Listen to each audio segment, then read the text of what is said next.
or say, hey, did you get a chance to review us online? If not, here are some instructions. We would really appreciate a good word. Even those people, a lot of times I found, are concerned about like being a pest, and they don't want to come across as pushy. And I found that that's just not. It's a valid concern, but it's not an issue for most customers. As long as you ask in sort of a no pressure way, and you're just asking for honest feedback on a website of the customer's using, it's not. You're just sending a friendly reminder.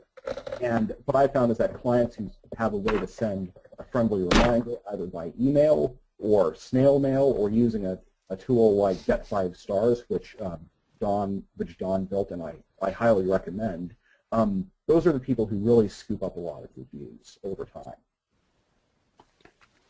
Don, coming nicely to plug your Get 5 Stars product again. What channels do you use in Get 5 Stars to communicate to customers, and which works best? I mean, do you have an SMS product? Do you have an email product? Do you have a physical card? And do you have any kind of response rates from that you can share with us?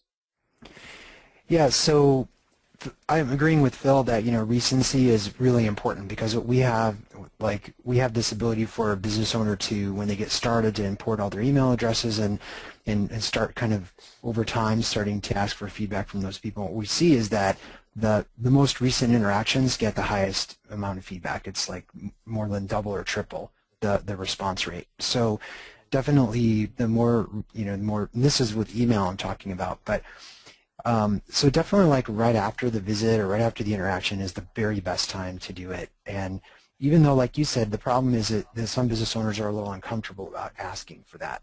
So, but it's like Bill said, it's a valid concern, but customers don't mind, right? Especially if it's done in the right way. And so what we find is we use email primarily, and we have a number of different ways to do that. We also use like printed postcards. We have the ability for them to use a card, because sometimes the office manager will know, hey, this person just doesn't respond to email or whatever, and so they hand a printed postcard to them, which just has a URL on it that they can go leave feedback. And the important thing is just to ask, and to ask right away after the visit as soon as you can.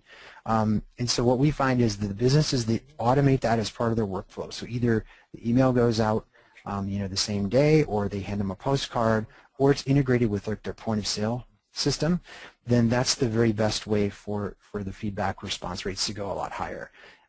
We aren't doing SMS yet, but we're experimenting with it right now, and we're going to add it because we've had a few offices say, I have a smaller group of customers that